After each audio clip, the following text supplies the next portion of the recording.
Good evening and welcome to the Thursday, August 3rd, 2023 meeting of the Board of Education. We are going to begin tonight's meeting with first our land acknowledgement. So we acknowledge the traditional, ancestral, and ceded territory of the Chumash, Tongva, Fernandino, Tataviam, and First Nations on which we are learning, educating, and living. With that, Mr. Jerry Mulady will come forward and lead us in the Pledge of Allegiance. Thank you, Mr. Mulady. You're welcome, Dr. Ferguson. Put your hand over your heart, salute the flag. Again, I pledge allegiance to the flag of the United States of America and to the republic for which it stands, one nation, under God, indivisible, with liberty and justice for all. I didn't mean to give you a promotion. Thank you. Thank you for that. I'm sorry, what? Oh, okay. Just an aside for sarcasm. So with that, we will go to good sarcasm, though. Good sarcasm. So with that, we will move to item number 5 on our agenda, which is reporting out on closed session. The board met in closed session earlier this evening on items. I'm getting there. 3A and 3B. Those items were for discussion only. No action was taken. Excuse me. Ms. Quiterio, if you could please take the roll call at this time. Member Tabbitt. Present. Member Ponser-Kamkar. Present. Clerk Agakanian. Here. Vice President Weisberg. Present. President Ferguson. Present. Okay. Thank you, Ms. Quiterio. All board members are present. We do have a quorum, so we'll proceed with the business of the meeting. Again, reporting on closed session, item 3A, 3B, those items were for discussion only. No action was taken. On to item 6, adjustments to the agenda. Do I have any adjustments to the agenda? Dr. Paramo. Yes, sir. With your permission, I'd love to introduce our Assistant Superintendent of Human Resources wherever it fits on the agenda appropriately. Okay, we will do that during superintendent's comments, if that works. Acting superintendent's comments. Any other adjustments or changes to the agenda from my colleagues? Seeing none, we'll move to item 7, items for future agendas. Any items from my colleagues? I would like to see what is typically called employee resource groups, or a potential setting aside of funds for employee groups that I know that there's been some feedback around. It would be nice to be able to kind of associate different community identities of employees. I would like to see if we can put together some pilot funding for that. I'm not talking about extensive funding, but I am talking about potentially up to a few $100s that the district could sponsor to help build community and to help enhance the overall working experience of Burbank Unified. I know we have new folks in HR, so I don't want to get out ahead of anybody, but if that works in conjunction with any planning that's taking place, I'd like to see that come back for potential pilot. Any other items? Seeing none, then we will move to items 8, report from the board. So we've got, this is one, first of all, we do have some retirements, and thank you to Ms. Quiterio for putting it in the script nice and big, like don't forget the retirements. And I just don't put them in the right spot every month. So anyway, we do want to celebrate the long tenure of Bobby Howard, who is a lead custodian at Burroughs High School, who began their service on June 1st, 1984 to the district. I mean, wow, what a tenure of service. So definitely a career we're celebrating. We hope you enjoy your retirement and all that's ahead of you. That is quite a long time to give to the young people and to this community. So just our biggest thanks to them. We'll do the announcements at superintendent's comments, which I think actually has been, you know what, why don't we go ahead on that right now? So why don't you move forward, Dr. Paramo, please excuse me, I'm just making sure where it flows kind of the best in the meeting.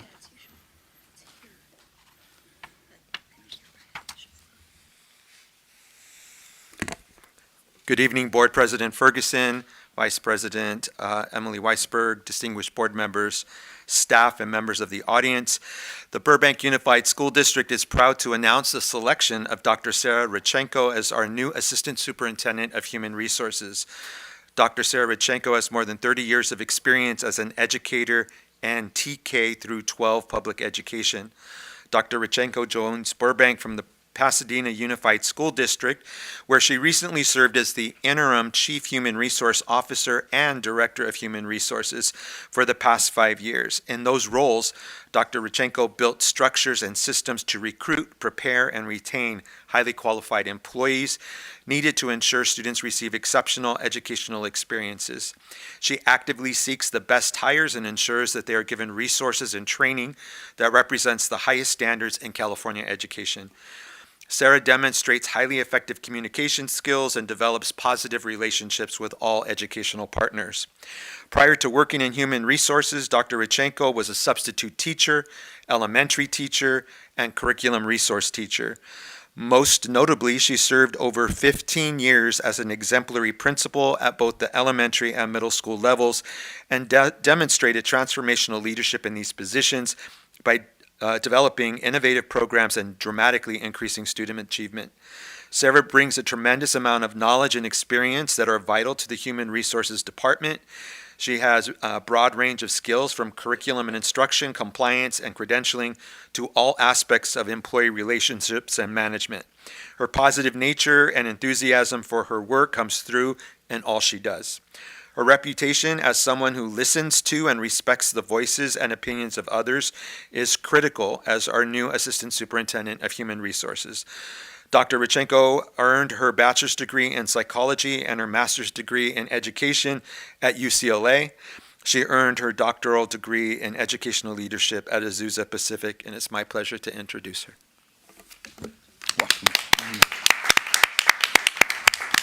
Thank you so much. Good evening, President Ferguson and board members. It's my pleasure, and the community, it's my pleasure to be here.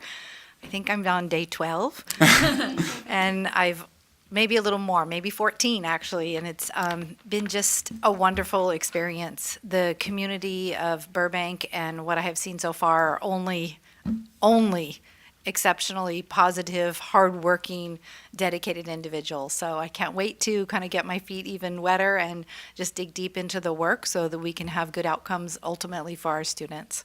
Absolutely. And a positive working environment for all of our employees. Yeah, amen. Amen. Dr. Weisberg.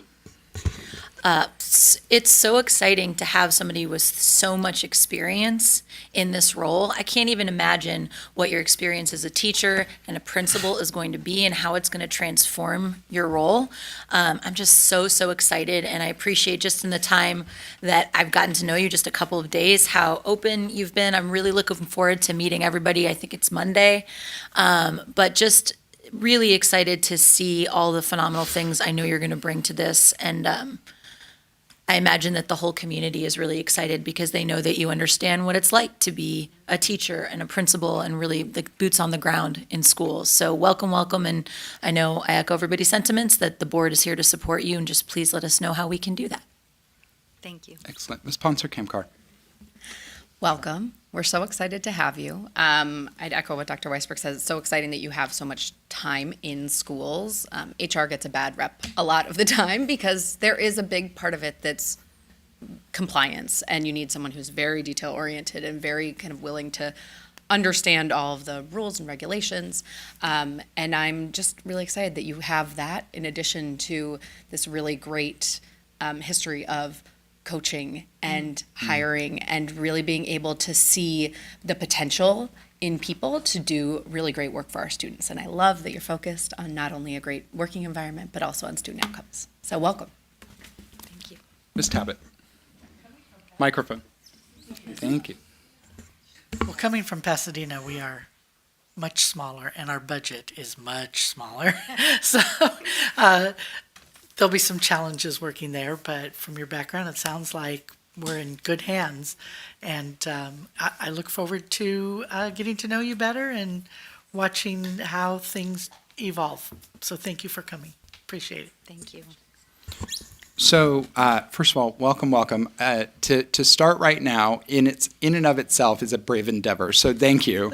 Right at the beginning of the school year, for members of the public, we are, right, it's this kind of deep breath where we have to, we've got holes here, we've got to, we've got to fill this role, we've got to fill this role, and we've got to do it quickly. And so somebody in your role is obviously in high demand in this moment. But I love that in, your first kind of public moment in this community, before you wrapped up your comments, you made sure to say, and a positive work environment. It matters that we have things to attract talent to this district. We know that compensation is not going to be something we're going to always be able to keep up with. So paying attention to culture and offering what assets we have is critical. But I love that you prioritize that. It speaks volumes of your values and your professional background. Dr. Paramo had kind of given us the list. It was like, oh, okay, fantastic. And again, I think there's such a shortage, true shortage of talent that, we go, okay, not perfect, but enough experience. This is great. With you, you bring such depth of knowledge and history. And I know that the empathy you're going to be able to deploy in these situations, the understanding is what we're looking for and is a part of the culture we're trying to establish. This community expects that. So just wishing you the best of luck. As Dr. Weisberg said, we're here. We're here to support you and to celebrate you and to really drive home outcomes. So with that, Dr. Armand Agakanian. Thank you. Yeah. I just want to echo what my colleague said. Congratulations. And we're here, so if you ever need us, you know where to find us. So thank you. Excellent. Thank you so much for your kind words and for giving me this opportunity to serve the community of Burbank. Thank you. Best of luck in the new year. We're rooting for you. Okay. With that, no, that's not an ominous best of luck. No, it's a, no, look, if there is any time that I see people scurrying, as I will call it, it is in the beginning of the year. There is so much excitement to see students back on campus. There is frenetic, there we go. But really, there's an eager to both meet the mission again, but also to get the machine up and running again. So, but it's a hard adjustment. So to all of our employees, as you are making the transition back, we hope you enjoyed your summer. We hope you had a restful summer break, and now we look forward to celebrating student achievement once again. So we need the very best of you, and we're looking forward to that work ahead with you in the following year. With that, we will go to a few more announcements, a few more community announcements, at least just one. Is there a slide for this? Yeah, excellent. If we could get the slide up at this moment. Thank you very much, Dr. Paramo. Gotta love when the acting superintendent busts out the laptop and gets it rolling. Yeah, there you go. No job too small. No job too small. Thank you so much, Dr. Paramo. The acting superintendent's office has become aware of the passing of Janet White. Janet White passed on February 8th, 2023. At her home in Burbank. After being hired in 1992, Janet worked in various capacities until she retired on July 29, 2016. Janet worked as a school aide and school office manager at Roosevelt Elementary School and as a senior secretary at John Burroughs High School until her retirement. Jan is survived by her son, Stephen White, daughter-in-law, Kaylee White, and son-in-law, Ramiro. Janet's sense of humor, kindness, and big heart will be deeply missed. I don't know if any of my colleagues got a chance to know Janet. I will tell you, I got to know her from the age of 8 on. Janet was a fellow band and color guard booster, was always there volunteering at every hot dog sale, at every candy sale known to mankind. She was sassy, she was tenacious, she always had the best gossip, but honestly, she knew this town and she loved this town, and when she loved you, you felt like you were probably the only person in the world. Her family is a terrific family, and she loved these schools and she loved this school district. Her passing came rather suddenly, and I know this family is still very much grieving, and so many of our campus community, members of our campus community are grieving as well. And Janet was an amazing human being who lived a phenomenal life with us while we certainly had her. I think she was also my aunt's best friend at one point in time, so this definitely hits close to home, but we are honored this evening to celebrate her memory, to celebrate her service, and the lives she's changed in that time by adjourning in her memory this evening. And we'll prepare a certificate to give to the family as well. We do have another adjournment that I've asked for to come forward later at this time. We obviously mourn the passing of Roy Wiegand, a community activist who, longtime neighborhood activist, fought against airport expansion for a number of years, a true hero in our community on a number of fronts, and is somebody who quite literally ran his way to continue giving. So we will be likely looking to the next agenda to adjourn in his memory. So I want to just thank staff for that, but didn't want this moment to pass with Roy Wiegand without this community knowing that he is on his family, Angela and their children are on our minds. So that will be next meeting when we will pay tribute to that. So thank you so much. And tonight, again, we will be adjourning in memory of Janet White. At this moment, we will move to item 9 for requests to address the board. Right now, I have no cards for the first period of public comment, which is on agenda items only. Looking out, seeing if we have any other cards at this time on an agenda item? Nope. Okay. Then we will move forward. No board member responses. This is superintendent responses. I will ask that we incorporate superintendent comments into future agenda, but Dr. Promo, do you have any comments this time? Okay. I do, can we speak to the Monterey payroll? Yes, sir. Thank you. So what I'd like to say to the community, particularly our teachers at Monterey High School, is thank you. Thank you for your patience in trying to work out the situation with the payroll.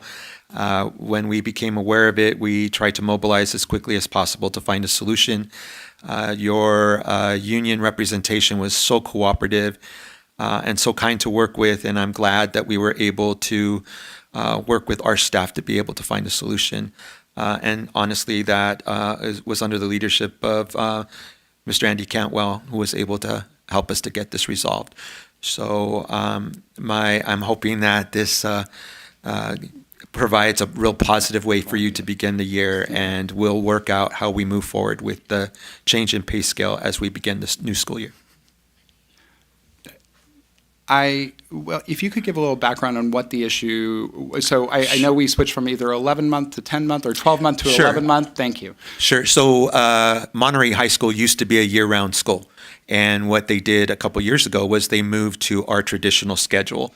And when you move to the traditional schedule, and instead of having 12 pay periods, you move to 11 pay periods. Now, we prolonged doing that for a couple of years to provide for a transition. This was supposed to be the year that we moved to an 11-month pay period, but clearly we dropped the ball in communicating that with the teachers, and so we needed to adjust. So thank you to Dr. Promo. Thank you to Mr. Cantwell. These things happen as transitions occur. And so, we're on top of that. We have systems in place so that this is not, this is the only group that is on an 11-month or on a 12, going from a 12-month to an 11-month. And so just wanted to make sure that was also stated to the community as well. So again, thank you to Monterey. Thank you to Mr. Cantwell for your flexibility in this as well. And then Dr. Weisberg had a comment. Yeah, I just also wanted to thank Tiffany Maxwell and everybody in payroll for how quickly they moved. This is no small task. So it was what I thought was really impressive is to see the first email come in and to see how quickly Dr. Promo, Mr. Cantwell, and payroll reacted to resolve a pretty huge issue that must have been really scary for our teachers. So I just want to commend you guys. We continue to be understaffed, and you guys continue to perform like you're a department of a billion people. So thanks to all of you for the work that you did. Absolutely. Our thanks to payroll and to Monterey, who sometimes feels less than the other schools. They feel like they manage things, not at all. And we're sorry that this inconvenienced you, but we're so glad that everybody jumped to attention to get it solved. So thank you again.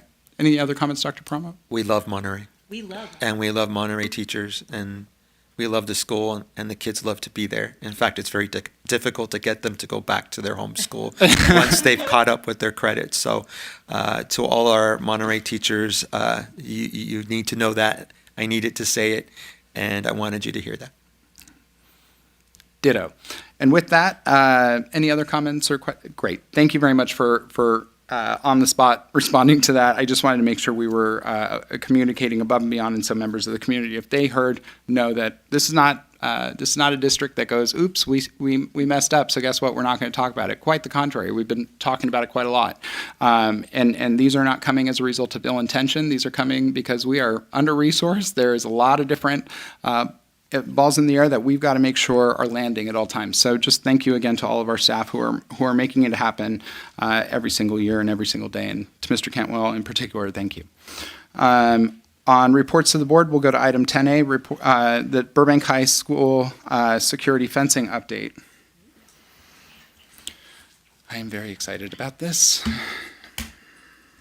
I know, weirdly excited. Nice.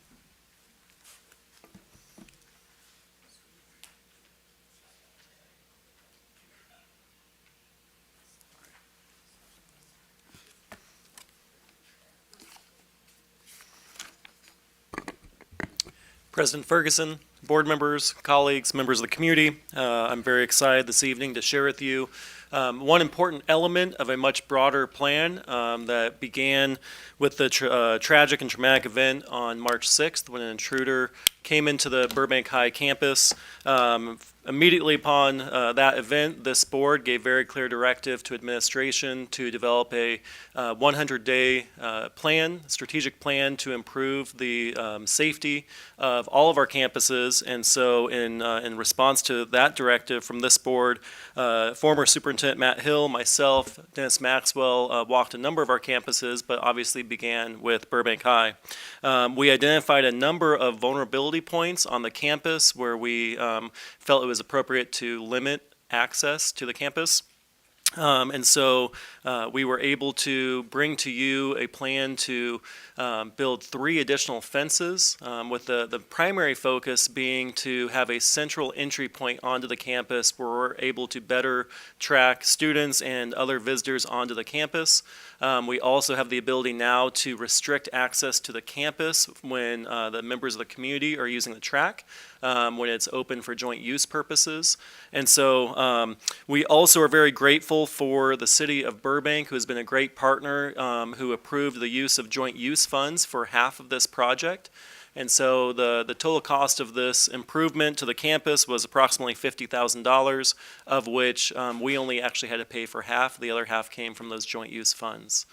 We have a few pictures for you in the agenda item. I apologize that we don't have the pictures up on the screen this evening. But again, this was a really important improvement to have in place before school started. And so we're very happy that on day one of return to with students, on August 14th, that Burbank High will be utilizing a single point of entry similar to John Burroughs High School. Excellent. Thank you, Mr. Cantwell. And I can tell you, as somebody who's working with, hand in hand with former Superintendent Hill on this, urgency was underscored as what was most necessary. And parents in these town hall forums that we conducted, these listening sessions, were insistent on this getting done. So for many folks in our community who don't know, we are very much constrained when it comes to on-site construction, on-site facility improvements. If fences are above a certain height, if things go beyond a certain weight in some situations, we then have to defer to the state, who deals with kind of our land use and our planning, so to speak, our safety. That can take a project from a month to 6 months to 9 months, even longer. That's right. And so it takes both innovation, but also being realistic and saying sometimes you need an 18-foot fence, sometimes you need, right, and not being afraid to do that. But I want to thank the team, Mr. Cantwell in particular, Mr. Maxwell as well, who are doing this. We still have some work to do, containers to move, things like that I'd like to see done. But I also, again, want to thank our City of Burbank partners. Vice President Weisberg and I, along with Dr. Paramo, were able to visit Burbank High School with Mayor Constantine Anthony and Vice Mayor Schultz.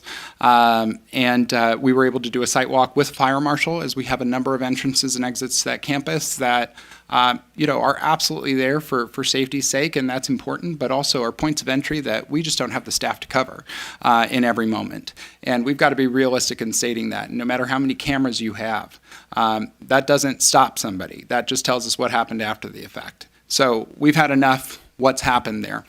I also want to say very clearly that the site was doing their best to accommodate a lot of demands on them, and so I want to give a shout out to Julie Markinson over at Burbank High, who with her new team has just been phenomenally responsive to the feedback.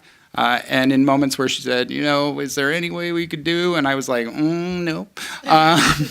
She heard that. And it has been conveyed in very clear terms. This community expects improvement. So she has been more than receptive to that moment. So to the Burbank High School community, hello, Bulldogs. First things first, I will ask that this presentation be sent out and this video clipping be sent out to Burbank High School families, along with the photos of the fences improvements, so that people know we are determined to not let this happen again. It is not okay for people to feel unsafe on that campus or any campus in this school district, and we will take every effort and every measure to make sure that our kids, that our staff are safe. Along with any announcements about any new improvements or systemic improvements, and I'll go to Dr. Promo after that, but I will say the adjustment to one entry point for that school is significant. It will create delays on the first day of school. That is not something we are going to go and complain about the principal. This is not, everybody is accommodating this new flow at Burbank High, and we need to realize that we've had how many security instances on that campus because of the open floor plan that exists. So we are answering that by restricting to one entrance. So get to school early, the first week in particular, when things are chaotic. We are encouraging that more so than ever. But these are all moves that have been made to improve safety. We have heard your feedback that it is unacceptable. This is our answer. Don't get angry with us. Don't get angry with our staff. Be kind to them. They've spent an entire summer working their tails off to get this done. To the city of Burbank, who showed up and paid for half of this fence, that's huge. We have never had this level of cooperation in the past decade, and we now have it thanks to Nick Schultz, thanks to Constantine Anthony, and really thanks to the whole council in their spirit of kind of renewed cooperation between the district. We are still working on trying to close off a few of those entrances. And the fire marshal who was on site wasn't somebody who was throwing up a bunch of fire codes at me. He's like, I get it. Let me look at it. Let me go look at it, right? And that's a problem solver. That's not somebody who's throwing a book at me. And that's what I need in this moment as an educational leader. And that certainly was my experience. But I wanted to take a moment because this was very board driven. The response was directive. Because we heard community feedback on this front. I want to thank you, Mr. Cantwell, and then I'll obviously go to Dr. Paramo for his feedback on any other systemic changes or things like that folks and parents may expect to see. So I want to share with the community an enhancement in our Raptor system. But before I do, I just like to speak to the community as a parent. 4 or 5 years ago, John Burroughs High School went through the process of implementing a single point of entrance. And it was a transition. And it took several weeks for us to get into the swing of things.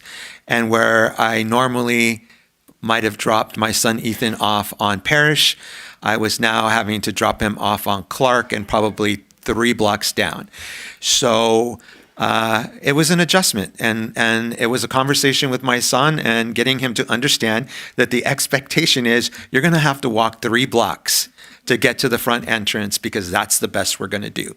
And that's what's going to happen. And I just want to be upfront with parents. If your family routine was to drop your child off on Glen Oaks, I don't see a reason to not do that. They're just going to have to walk down the street and hang a right and then go down to the front entrance.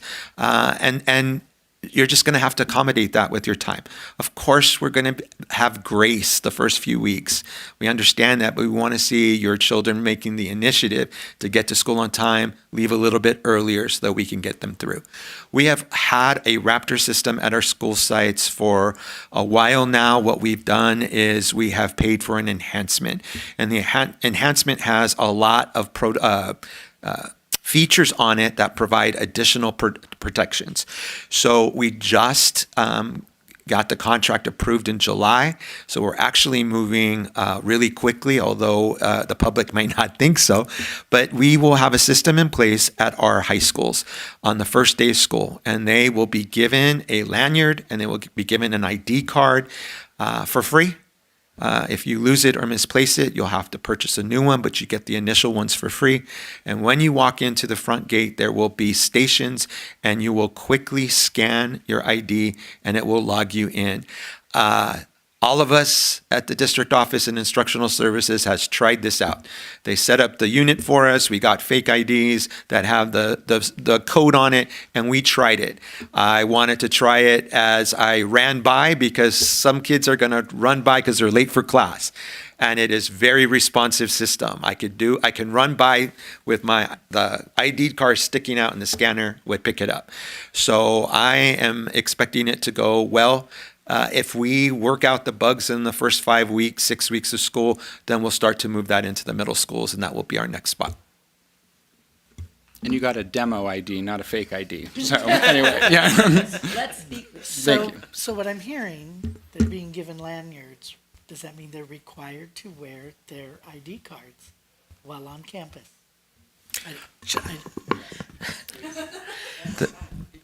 For one, yes, thank you. Will students be required to wear their ID cards while on campus? That is what we're asking them to do, yes. So I think that's wonderful, by the way. I think that's important. So there's a lot of people at home shaking their heads. There's people in the audience shaking their heads right now about like the logistical challenge of keeping those lanyards on. Here's the deal. When I'm sorry, I can't be a back and forth at this moment, but I promise we'll get to you. When I'm looking across the campus, it's very easy to see somebody without a lanyard on. And that empowers adults to make a difference in an undermanned system. So, to all of our parents at home who are going to hear, I don't want to wear the lanyard, I don't want to, right, we need your help. This is the answer to that. Our answer is the ability, and we will give new IDs out each year, but we need your partnership in this. We don't need to be calling your home 8, 9 times because your kiddo won't wear the lanyard. We need your help in instilling that this is a value to help keep these campuses safe. That's the most fundamental truth here. But a lanyard and a card aren't going to fix this. A culture will. So you have put this on us as leaders to keep us safe. We are introducing the systems in consultation with site leadership to get this done.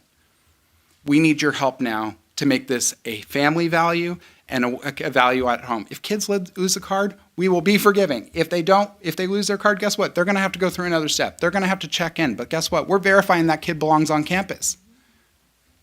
And it's really hard because I will tell you this. I want you to go to the AMC this weekend and tell me which kid is 18 and which kid's 20. Good luck. I want you to go tell me which one's 16 and which one's 18. Good luck. The cards don't lie. So this is where we're going to need your help as a community, and this is why I really want this presentation sent out as a whole to our community. To the parents who hear other parents complaining, you too have a role in this moment. Help us. I would rather be inconvenienced by a card and a lanyard than ever have an intruder on a campus. And if you agree with me with that, I think we can all agree on that one. Put the dang card on. And guess what? Here's the other thing. There will be no school board members on any of these sites without badges either.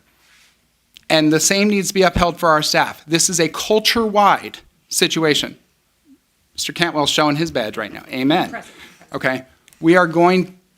This matters in big ways. We saw 3 young women have their safety violated. Not okay. So help us. Help us. We're answering what you want.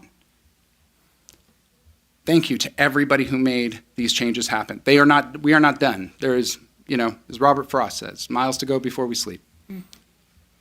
This is an ever-changing dynamic, but we're making big changes. Dr. Weisberg and then Ms. Tabbitt. I also want to, I believe we talked about this at the second walkthrough. We're going to be doing a sort of assessment at the end of the year to see how things went, to see what changes we need to make, to see how effective these were. So I think that's an important thing to note for the community and for everybody else, is that we're not making an assumption this is a perfect solution. It's 100% better than what we had, but we're also going to be talking to people as the year goes on to make sure that this is the right solution and what changes we need to make. So I think that's just important to note as well. Specifically, that's happening in October. So that Yeah. we are circling back up with site administration. So again, there's a date on the calendar to check in. We're not done. This is not, oh, thank gosh, we have cards, No, this is an ongoing conversation. What happened deserves that response. 2 questions. Have students been made aware that they're going to be expected to wear this? And 2, how are we handling volunteers, parent volunteers on our campuses? Dr. Paramo, I mean, do there's we a have? possibility, because I think they have machines on the campus And- that can and make ID cards. So that is the Raptor system. So Yes. you did say the Raptor, but not what the Raptor does. So It's not a dinosaur, ladies and gentlemen. It's a Raptor system, yes. So yes, the students have been made aware. And I've actually had a couple very positive conversations with parents who have logistical concerns, but they were overall very positive that we're doing this. So I felt good about that. Volunteers, we have a system to process volunteers, but when they get to the site, we'll have to issue them a card so that they can get scanned in with the system as well. So this will pertain to everyone. Teachers will have a badge that they are going to be scanned in with as well. Ms. Ponser Camcard. So first, looking through the pictures, these actually look very nice. And I really appreciate that, right? We want to make sure our schools still feel like nice places to be. So the other thing I wanted to add on was in President Ferguson's comments about culture, right? It's not just adults being able to say that student's not wearing a lanyard, but the kids as well, right? That's right. In a lot of ways, the kids sometimes know better who's supposed to be on that campus than who's not. And it makes it really easy for them to point out to a campus security officer, to a teacher, to an admin, and say, you've noticed that person isn't wearing a lanyard. That's right. Right? And then they don't have to take the heat for pointing this out. But, if it's all of our jobs to keep these schools safe. And this, I think, is going to make it a little bit more feasible to do so. So thank you for this work. President Ferguson, One last question, then we'll go to Dr. Paramo. Go ahead, Ms. Tabbitt. it's more of a comment. Mhm. We had a speaker at 5 Star who talked about what you just said most specifically. And he said that there's 2 kinds of people. One who just aren't good people who want to come on a campus to cause harm. And then there's folks that just need some help, right? The ones that want to cause harm, word gets out, like there's, what is that old phrase? There's no honor among thieves or whatever. And the word gets out as well, in Burbank, they notice you, they pay attention to you. And so it's not the easiest place to go and cause harm to. And that's kind of the word you want to get out. So absolutely, if there's somebody on campus without a badge, adults need to say, can I help you? Are you lost? Do you need, the office? Something along those lines. Yeah. Or let's get you checked in or whatever. So that's a good thing that we need everybody's help on a school site campus to be able to say something to those folks that aren't tagged. Amen. Dr. Paramo. I did receive a message from Mr. Maxwell, and he wanted the community to know that the storage containers have been moved already. Thank you, Mr. Maxwell. I love that. So we had storage containers that were adjacent to fencing, and it was concerning as folks could jump onto the storage container, and then jump on and gain access to the campus. Obviously, these are shipping containers, so they are not minor things to move. Mr. Maxwell, thank you, sir. Hope you're enjoying your night at home somewhere, and please stop watching the meeting. Anyway, again, there is a lot of joy here. but it is serious. But I am so thrilled that this got done with the haste that we expressed and what this community expressed very clearly. So just thank you again.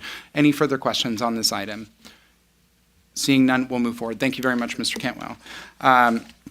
Next, we will move to, I'm going to look, yes, it is certainly that time for our public hearings.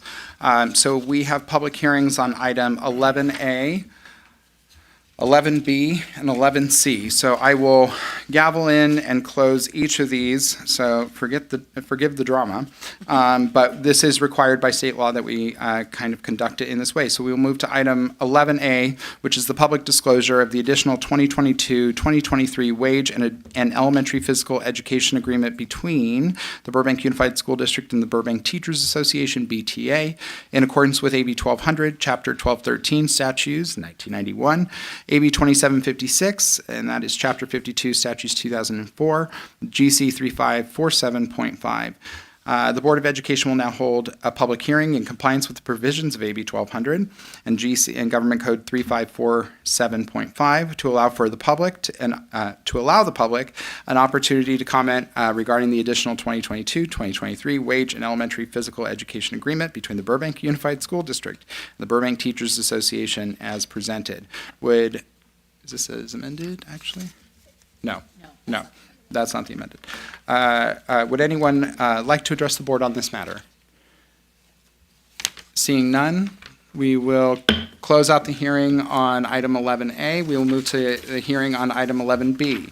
The Board of Education will now hold a public hearing in compliance with the provisions of AB 1200, Chapters 1213, Statutes 1994, AB 2756, Government Code 3547.5 to allow the public an opportunity to comment regarding the additional 2022-2023 wage agreement between the Burbank Unified School District and the California School Employees Association as presented. Would anybody like to address the board on this matter? Seeing none, we'll close this public hearing and move to the final public hearing, which is item 11C. Not the final public comment period, that's coming. The Board of Education will now hold a public hearing in compliance with the provisions of AB 1200, Chapter 1213, Statutes 1992, and AB 2756, Chapter 52, Statutes 2004, Government Code 3547.5 to allow the public an opportunity to comment regarding the additional 2022-2023 wage agreement between the Burbank Unified School District and the Burbank Association of School Administrators as presented. Which one has the amendment? Got it, thank you. I was like, which one? Any members of the public wishing to address the board on this item? Seeing none, we will close that final public hearing. With that, we will, so now that we've had the hearing, we will approve the item. So, Mr. Cantwell, if you could give background just on what these are actually for items kind of 12A, 12B, and 12C? 11. Oh, no, but now we're on. Sorry. Yep. I'm sorry. We can all catch up now. I'm at 12. No, she gave me the dead look. Yeah, it was a little bit of sarcasm there. Yeah, that was teacher eyes. I'll take it. Okay. So we just had public hearings on items 11A, 11B, and 11C. Now we're moving on to items 12A, 12B, and 12C. We'll take those as different motions, but they all originate for the same reason. So I want to see if we can consolidate the reports into one to save everybody time, as we've got some folks interested in last period of public comment. Go ahead. Certainly. President Ferguson, board members again, colleagues, and community. On June 15th, this board took action to approve a raise for the Burbank Teachers Association that was 7% on schedule, a 1% raise off schedule, all of which was retroactive to July 1st of 2022. Within that agreement, there was also a particular provision for trigger language that would return us to the table if certain events occurred. One of those events were if our ending fund balance exceeded $25 million. As you know from the multiple reports that you've received over the past 6 weeks related to the accounting error, our ending fund balance indeed exceeded $25 million. It actually was about $36 million. And so that meant that by the contractual language approved on June 15th, the teachers had the right to an additional 1% off schedule. However, this board gave guidance that, that wanted to show not just our teachers, but all of our staff that when you made public commitments to want to honor and acknowledge the commitments of our faculty and staff with using whatever funds that were available to us to improve compensation, that now that we knew about this additional compensation related to the error, that we felt it was only right to return to the table with each of the three groups to be able to negotiate yet again. And so because of that, we sat down with BTA first, and they agreed, or we mutually agreed, that the best way to improve compensation for our teachers was to change the 1% off schedule that they had an automatic right to because of that trigger language to being ongoing and actually make it retroactive to January 1st. So that's what item 12A is. It's giving the teachers an additional 1% on schedule. When combined with what you approved on June 15th, this means our teachers are receiving a total of 9%, 8 of which is on schedule, 1% is off schedule. The other two items are very similar, and it is to try to put our classified employees and our administrators in the similar position as our teachers. And so as a reminder, in March, the board approved a 5% raise for our teachers. Because of the increased compensation that was negotiated with BTA, as well as the additional funds that became available in June with the accounting error, we were able to give a 2% on schedule to those two groups, retroactive to July 1 of 22. An additional 1% retroactive to January 1 of 23, that's what we're asking you to approve tonight, as well as a 1% off schedule. And so again, now if the board takes action on these three items, we will have all three of our staffing groups receiving a total of a 9% raise during the 22-23 negotiation cycle, 8% of which was on schedule, 1% was off schedule. Thank you very much. Questions from my colleagues? This is just in general, this was a lot of work to get done, but we showed up, and I want to thank all of our bargaining groups who worked with us in this moment and allowed us to kind of do our mea culpa, but also to do what's most important, which is getting these folks paid so that we can remain competitive, so that folks are not worried about bills in the back of their minds while they're educating our young people. They still are worried about bills, let's be clear. But there's a little bit of help on the way. So to everybody for their patience, thank you. And to our bargaining groups, thank you as well. And to Mr. Cantwell, Dr. Promo, and all the leadership team who helped facilitate this and are working to get people paid, thank you very, very much. Mr. President, Dr. I Agakanian, move that the Board of Education approve the additional 2022-23 wage and elementary physical education agreement between the Burbank Unified School District and the Burbank Teacher Association in accordance with AB 1200, AB 2756, GC 3547.5 as presented. Second. moved by Dr. Armand Agakanian. I don't know why I'm doing both names tonight, but and Dr. Emily Weisberg, just to make it equitable. Any discussion on this on item 12A? Seeing none, all those in favor say aye. Aye. Opposed? That motion was carried 5-0. On to item 12B, which is also the approval of the additional 2022-2023 wage agreement between the Burbank Unified School District and the California School Employees Association, or CSEA, in accordance with AB 1200, AB 2756, and GC 3547.5. President Ferguson. Dr. Weisberg. I move that we approve the additional 2022-2023 wage agreement between the Burbank Unified School District and the California School Employees Association, CSEA, in accordance with AB 1200, AB 2756, and GC 3547.5 as presented. Second. Moved by Dr. Weisberg, seconded by Dr. Agakanian. Any further discussion on this item? Seeing none, all those in favor say aye. Aye. Opposed? That motion carries 5-0. On to item 12C, approval of the additional 2022-2023 wage agreement between the Burbank Unified School District and the Burbank Association of School Administrators, BASA, in accordance with AB 1200, AB 2756, and GC 3547.5.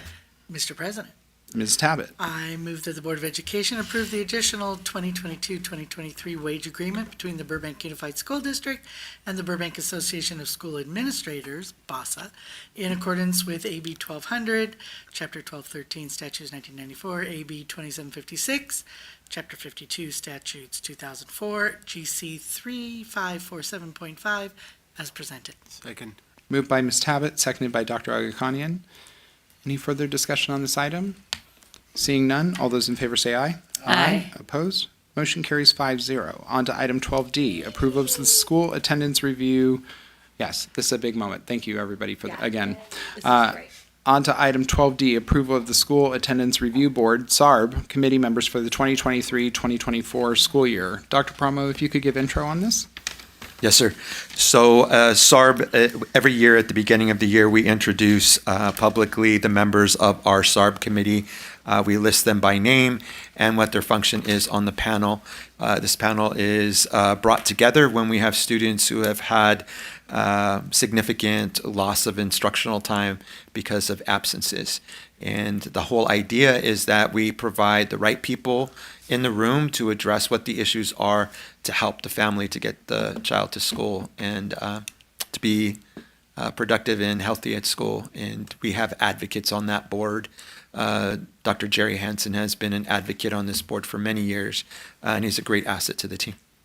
Mr. President, Dr. Agakanian. I move that the Board of Education approve the School Attendance Review Board committee members for the 2023-24 school year as presented. Second. Moved by Dr. Agakanian, seconded by Ms. Tabbitt. I know that you want to speak? Yeah. Okay, go ahead, Dr. I want to thank Dr. Paramo just for clarification's sake. If you look at the members of the SARB committee, one of the questions I had is just making sure that we had student advocates. Because if you look at it, you see a lot of police, you see a lot of Department of Child and Family Services. And so my concern was, well, who's there advocating for our kiddos? And I appreciated the clarification. I think it's just important for everybody to hear. So Dr. Jerry Hansen, absolutely. We have some amazing people. April Weaver, who's our principal at Monterey, is the chairperson who has a lot of experience. So I think for me, it's just important to reiterate, and our entire student services team is completely invested in our student success. So I think sometimes when you look at the people on here, you're like, whoa, this looks really punitive, but it's intended to be restorative and it's intended to be a process by which we help students get on the right path. But I think upon first look, it may not seem that way. So I just wanted to clarify that I think this is a very thoughtful group of people who are all working towards the same goal. Thank you, and I want to echo that. And in our conversations with Dr. Promo, one of the things I do want to request, and we did request a report back on this generally, that state law pretty much prescribes who's going to be a member of SARB committees, but we wanted to see if there was flexibility to add additional representation so that, one, there is an individual who is on there, just rattle off the name. Dr. Jerry Hansen, who absolutely, we know to be a phenomenal advocate for young people. Having said that, if there are additional ways in which we can make this process one that is focused, again, on outcomes and not on, not just feeling punitive, as Dr. Weisberg referenced, I think that's important. So again, seeing if we can supplement, I don't want to create, an additional 5 committee. We're not just expanding for the sake of expanding, but really, are there additional needs that could be answered by additional professionals in the room who could supplement and who could support better outcomes and better recommendations? I think that's important. So Dr. Ms. Ponser Kamkar, it started with Mr. Mulady. I blame him. He made me a doctor. Thank you, Senator Ferguson. Yeah. Sarcasm is alive and well. It is. It meant the report mentions that this is really only for extreme kind of chronic absenteeism and truancy. Can you talk a little bit about, because I know the definition of chronic absenteeism is usually like 10 to 15% absences. I would imagine it's significantly more than that before they get to SARB. So can you kind of talk about usually how many students actually go through this process throughout any given year? Like what's that kind of average? Sure. So there is a threshold of absences that a student would receive that would trigger a letter home. but not all of those kids would land up in a SARP hearing. So we have intervention specialists at each of our sites, and one of their primary function is to work with these kids that are school refusal. So we really don't get to a SARP hearing until, one, the absences are starting to exceed 15%, 20%, but also that we put interventions in place that have not worked. And that's when we need to take it to the next step. Oftentimes, we can figure out and address what the problem is so that the student can return back to school. Whether that is a function of providing counseling services through the Burbank Family Service Agency, or connecting them with their counselor or services at school to figure out why they're not coming, and put those things in place to help them to be there.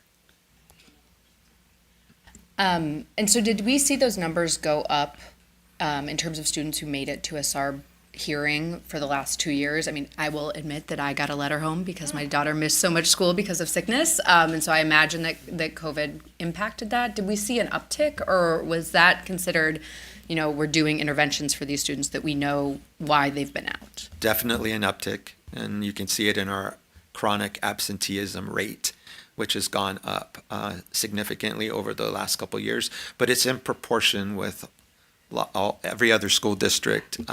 So I just want to make sure that I say that, but it's still a goal, and it's still something that the county is keeping an eye on, and our entire district leadership team has been involved in meetings with the county to talk about what our data is and how we need to improve it.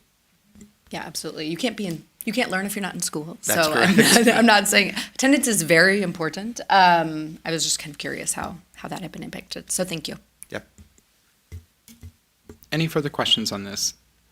If not, we do have a motion, we do have a second, so I will move forward with the vote. All those in favor say aye. Aye. Opposed? That motion carries 5-0. Thank you to all those who have agreed to serve, Thank you. and bless you.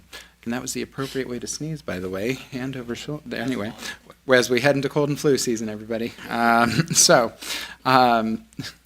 Sorry, we're headed there. Item 12E. The approval of the employment contract for the interim superintendent of schools. Before we head to a motion, I do have a bit to just want to point out to members of the public out of disclosure requirements, and also just out of the interest, out of transparency. This item is the board's discussion and approval of an interim superintendent contract for Dr. John Paramo. The significant terms of the contract include the following. The contract terms ends June 30th, 2024. The annual salary amount is $260,642. The contract provides 27 days of vacation annually. The contract provides for same health benefits as received by other certificated management employees. Out of, again, additional transparency, this includes a master's and doctoral stipend of $4,452, a STIRS contribution of $50,632.95, and a health insurance cap of $12,250. That concludes the summary of the significant contract terms. Can you explain what STIRS is? STIRS is the retirement system. State And teachers. For anybody. STIRS is our retirement system that we pay into. There's an employee contribution, and then there's an employer contribution. So this outlines the terms of our contribution. Okay, with that, is there a motion? Dr. Weisberg. Yes. Hold on. Just to quantify, STIRS is for credentialed employees, PERS is for everybody else. Yes. I move that we approve the employment contract with Dr. John Paramo as interim superintendent of schools effective August 4th, 2023, and ending on June 30th, 2024, unless terminated earlier as provided by the terms of the contract or as required by law. Second. Moved by Dr. Weisberg, seconded by Ms. Ponser-Kamkar. Any further discussion on this item? Seeing none, all those in favor say aye. Aye. Opposed? That motion carries 5-0. Congratulations, Interim Superintendent Dr. Paramo. Thank you very much. You've made me a very happy man. We're all married. On an interim basis. So, but truly, we are grateful to Dr. Paramo for standing in at this moment. And more than anything, I think we as a board are really excited and looking forward to drive outcomes We know you are as well as a leader. And we've been, I think, very excited to see the energy that you truly bring to the work. And so I would like to certainly look to potentially expedite the next step of this process and look within the next 30 days to lock down our next superintendent of schools. So with that, we will have that come back as appropriate and work with our board on that front. So thank you very much. Thank you. On to item 12F, employee contract for the Assistant Superintendent of Instructional Services. Oh, go ahead. I was gonna say, Board President Ferguson. Dr. Agakanian. I move that the Board of Education approve the employment contract for the Assistant Superintendent of Instructional Services effective August 4, 2023 as presented. Second. Moved by Dr. Agakanian, seconded by Ms. Tabbitt. Any further discussion on this item? Okay, all those in favor say aye. Aye. Opposed? That motion carries 5-0. On to item 12G, approval of declaration of need for fully qualified educators for the 2023-2024 fiscal year. President Ferguson, Dr. Weisberg. I move that we approve the declaration of need for fully qualified educators for the 2023-2024 fiscal year as presented. Second. Okay, moved by Dr. Weisberg, seconded by Dr. Agakanian. Any further discussion or request for a report on this item? Yes, please. Yes, please. If we could get a report on this item, a brief report on this item, just summarizing the item? Yeah, Or I could just just a ask question? a couple questions. Okay, if go you're ahead. okay with that? Absolutely. Just for clarification, since a lot of folks may not know, this means that we know there's a huge teacher shortage in the United States. And most, including Burbank, I heard a report yesterday that LAUSD is short, and that's what we're talking about, right? A short of teachers. LAUSD is short 450 teachers for the start of school. So this allows people with degrees to teach on an emergency credential or something along those lines. Because I think our public needs to know that very possibly, as we go forward, there may be a very qualified person to teach, but it may not be where their background is or something along those lines. More of a desire. Am I in the right direction? Yes, you are. You have it pretty much covered. So the declaration of need is these are folks that don't have a credential per se, but they have subject matter expertise. So it'd be someone that was a math major that doesn't have a mathematics credential. So this allows us to give them a temporary permit and be in compliance with the California Commission on Teacher Credentialing so that they can, in fact, teach in the classroom and be accepted. And about how many positions do we need to fill? You were looking for that. I know, I should have. Tell you, yeah, we have, want to make sure I was prepared. We have right now about 11 for, they need to have the PLAD, which is the language acquisition. And then we have one multiple subject, 6 single subject, and special education teachers. And just various. He's going to there tell you we to go. talk into the mic. I was wondering, I was like, I didn't think I heard myself. So we have just various areas, art, dance, health, PE, mathematics, chemistry. So we have a wide variety of teachers that we have to report that this is our need. And that's not too, No, it's not too bad. It's not too bad. Yeah, that's good. So there's a huge issue. It's not always about compensation. Folks aren't coming in, teacher preparation programs aren't being filled in the colleges, and people are leaving. So we need to start talking about what the problem is. Otherwise, it's only going to get worse, I think. And maybe it is compensation. I don't know. It's got to be a bigger picture. I think for people who were in the classroom last year, and I can only speak as somebody who was, it was the hardest year of teaching for me in 18 years. A lot of it's behavioral. A lot of it is trying to figure out the learning loss post-COVID and about a million other things. So I think we're going to start to see research come out, but I think you hit on something important, Char, which is it's not that people are leaving Burbank Unified. They're leaving education, or they're not getting into it at all. I mean, I'm biased. It's the best job in the world, but I also understand how burnt out we as a community are. I think part of the problem too is you see, and we've talked about this, it's not just student behavior, but it's parent behavior and the abuse that's being heaped on teachers and administrators. We've all been impacted social emotionally from COVID, whether you're an adult or a kid. And so I think how that begins to level off and how districts respond will be really interesting to track. But for me, I mean, compensation is always a thing, but I think it extends far beyond that. And I did want to just point of clarification that these teachers are credentialed. They're just not perhaps credentialed in English. They're credentialed in history, and now they're moving to English. And often with the PE, it's people who are doing, like, I saw like Brendan Jennings is a good example of, he's doing musical theater with kids and choir with kids. And I know that you have to have that in order to be able to do any kind of movement-based stuff. So I don't know.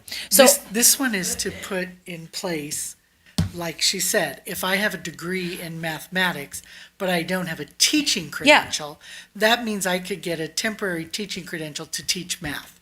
yes, That's way different than our employees who are teaching out of content area. no, it's in this one. It's okay. I'm sorry. It's okay. That's the next I'm one. looking at them. You're ahead, one game. I'm ahead. always ahead. All that being said, I just think it's important to note that we're not putting inexperienced, unqualified teachers into No, spots. definitely not. I mean, everybody has a skill set that they would bring. Some are different than others. I just wanted to be clear that, we're trying to get quality, is that the right word? People who have some experience in these subject matters, but aren't necessarily credentialed.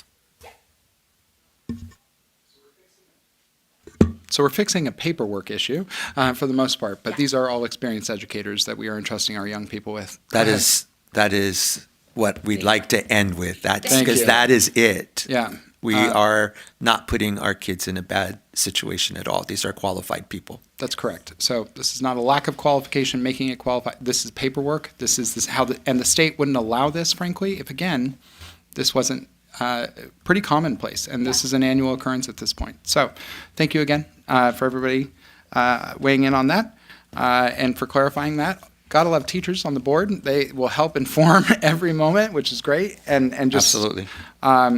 And it helps out a great deal. So with that, we will go to we will go to a vote. I have a motion and a second. All those in favor say aye. Aye. Opposed? Motion carries 5-0. On to item 12H.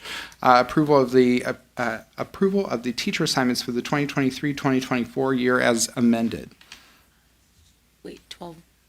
12H. Board President Ferguson. Yes. I move that the Board of Education approve the teacher assignments for 2023-2024 as described per Education Codes 44258.2, 44258.3, 44258.7, 44263, and 44865 as amended. Second. Moved by Dr. Weisberg, seconded by Dr. Agakanian to approve the report as amended. Any further discussions or comments on this item? Great. All those in favor say aye. Aye. Opposed? Motion carries 5-0. On to item 12I, approval of a 50% child care fee reduction for unduplicated students paid by Expanded Learning Opportunities Program for Around the Bell and Boys and Girls Club of Burbank from August 4th, 2023 through June 30th, 2024. Mr. President, Dr. Agakanian. I move that the Board of Education approve the 50% reduction in fees for unduplicated students in the Around the Bell Child Care Program and the agreement between the Burbank Unified School District Boys and Girls Club of Burbank to provide child care services at a 50% rate reduction paid by the Expanded Learning Opportunities Program not to exceed $750,000 effective August 4th, 2023 through June 30th, 2024, and the authority to sign this agreement be exercised pursuant of BUSDR AR 3314 as presented. Second? Moved by Dr. Agakanian, seconded by Ms. Ponser-Kamkar. Further discussion on this? Dr. Weisberg. No, always. No? It's not a question per se on this. I thought the report was really helpful. And I think Dr. Knappich, it'll be helpful for you to present as well, just talking about sort of the fiscal responsibility of the district, but also the money that we're getting to cover it. I think this does raise a larger conversation that we should be having about how we are supporting our teachers and our both CSEA and BTA for childcare, how we're able to compensate, and also how we're able to prioritize to make sure that our staff are getting their kiddos into childcare. I know it's a huge issue, so I think this just begs a larger conversation. I don't know when we can have it, but just putting it on the radar is something I'd like to talk further about. So good evening, Board President Ferguson, board members, senior staff, and the Burbank school community. It is with great pleasure that I bring this board item to you to reduce fees for the Boys and Girls Club and for ATB by 50% for our unduplicated students. So unduplicated students are students who are on the free reduced lunch program. They are students who are English learners, students experiencing homelessness, and our foster youth. So with that, their weekly or monthly rates, depending upon the organization, would be reduced by 50%, and the Expanded Learning Opportunities Program grant would pick up the other 50%. We receive about $4 million a year for the, we call it ELOP program. And so the ELOP program will pay not only for the childcare during the regular school year, but then ELOP also pays for summer school too, for 30 days. And the 30 days could be a combination of spring break like we did this past year, and then summer school 25 days for a total of 30 days. So our students are benefiting greatly from the ELOP program. We expanded childcare this year too by contacting the Boys and Girls Club, and they're picking up transitional kindergarten and kindergarten students, so they can start childcare at 7 o'clock in the morning till 8:30 or 9:30, depending upon their start time in TKK, we call it. And they'll pick them up at 12 o'clock or 12:30 or 1 o'clock or 1:30, depending upon their dismissal time, through 6 o'clock. And once again, it's this dismissal, it's the reduction of their fees for those unduplicated students. We were contacted by a few staff members that needed to have childcare, and so we acted on it. We got it. Boys and Girls Club are super cooperative, and we've got it going on at 6 schools right now, and it's highly successful. I think we've got about 80 kiddos, TKK, signed up for that program. So it's really taken off. It would be wonderful to hear more, not tonight, but I would love to hear more about that. That's fantastic. So if we can go back in time to future agendas, but we'll talk more. That's a really wonderful thing to highlight and celebrate. So, Yeah, I know Ms. we. Ponser-Kim. Thank Sorry, you. We're going to play traffic cop a little bit. Sorry. Yeah, I wanted to thank you because I was following up with one of the staff members who asked us about access to Around the Bell for staff, and she mentioned that you all were able to figure out a solution with Boys and Girls Club. And so for people who have not had a kindergartner for a while or did not have their child in after school care for kindergarten, that is the hardest year because a lot of places do not start after school care until first grade. And it's also the year that we have a shorter schedule. So it's really hard on kinder parents. And so Absolutely. I love what you guys have done with Boys and Girls Club to increase access for kinder parents. It's just really hard when your kid's done with school at 12:30 in the afternoon, if you're trying to work a full-time job. Totally So, agree. Yeah. would love to, so did you say is Boys and Girls Club doing that at all 6 sites that they're working? We're doing it right now at 6 sites, and Okay. we may be expanding it down the road. So I love they're that. just afraid that they're not going to have enough staff Yeah, absolutely. to staff the program. So we have 2 adults going into every classroom. Okay, that's in wonderful. the morning session and in the afternoon session too. That's so great. Because I know, before that, it was really, you did ATB or you did the Y. I think those were really the only 2 And options. ASD. And ASD only starts at first grade. That's true. So for kinder, it was really, you did not have options. So this is super exciting because I know Rita over at the Y has a long wait list for her, for that small group that she can put in kinder and first. So. And then part of this agreement too is that the Boys and Girls Club is going to be going ahead and hiring gate monitors. So we're going to have physical bodies at a particular entry point at all 14 locations across the district where we have childcare, where they're going to be able to man the gate starting at 7 in the morning all the way through 6 o'clock at night.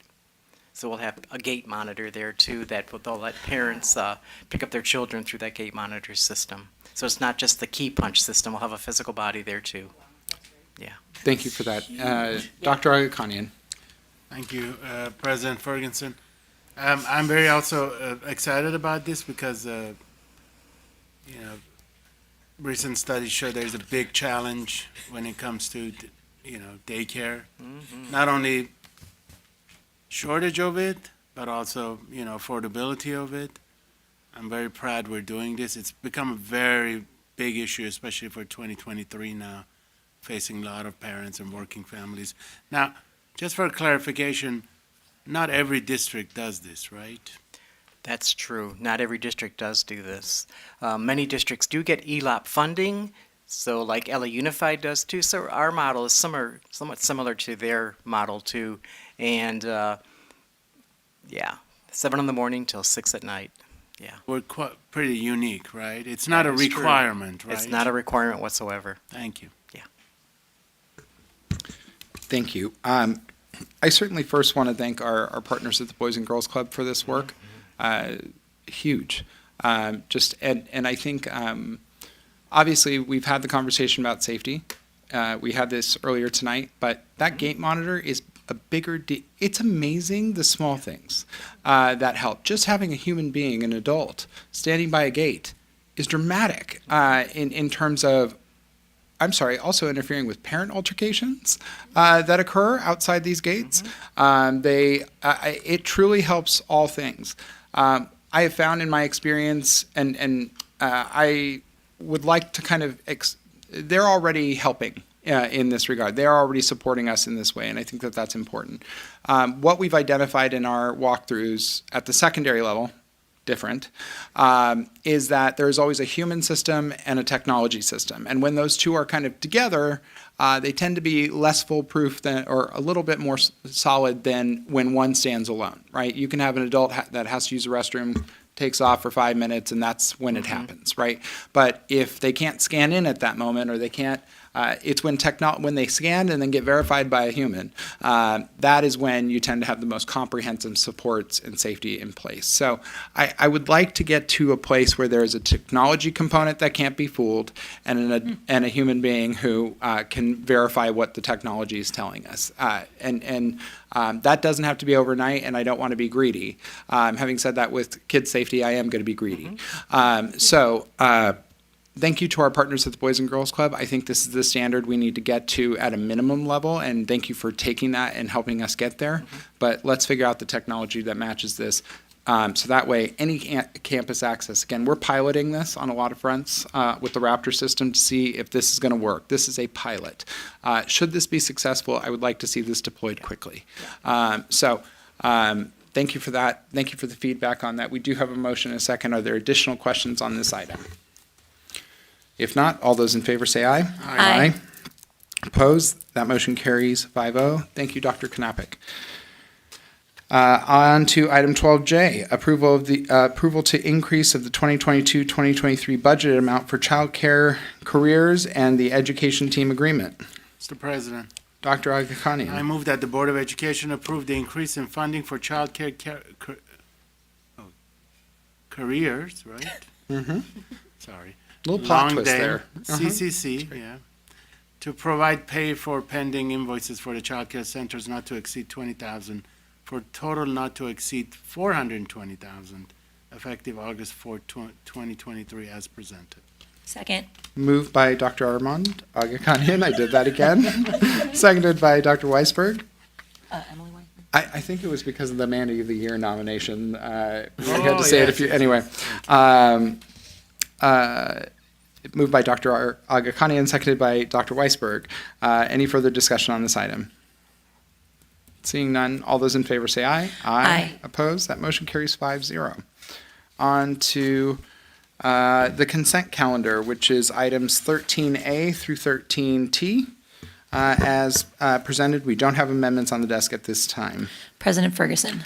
Dr. Weisberg. I move that we approve items 13A through 13T as presented. It has been moved and seconded. Any further discussion on the consent calendar, or would anybody like to pull any items on the consent calendar? Dr. Weisberg. For 13T, anybody with an eagle eye who's been reading our agenda, I just wanted to highlight what this is, because it's really frustrating. This is $30,000 that could have been used for something else in the district, for our students, for our teachers, and our staff. Instead, it's being given to a person who was weaponized by others to force us into districting. Same person who is about to force the city into districting.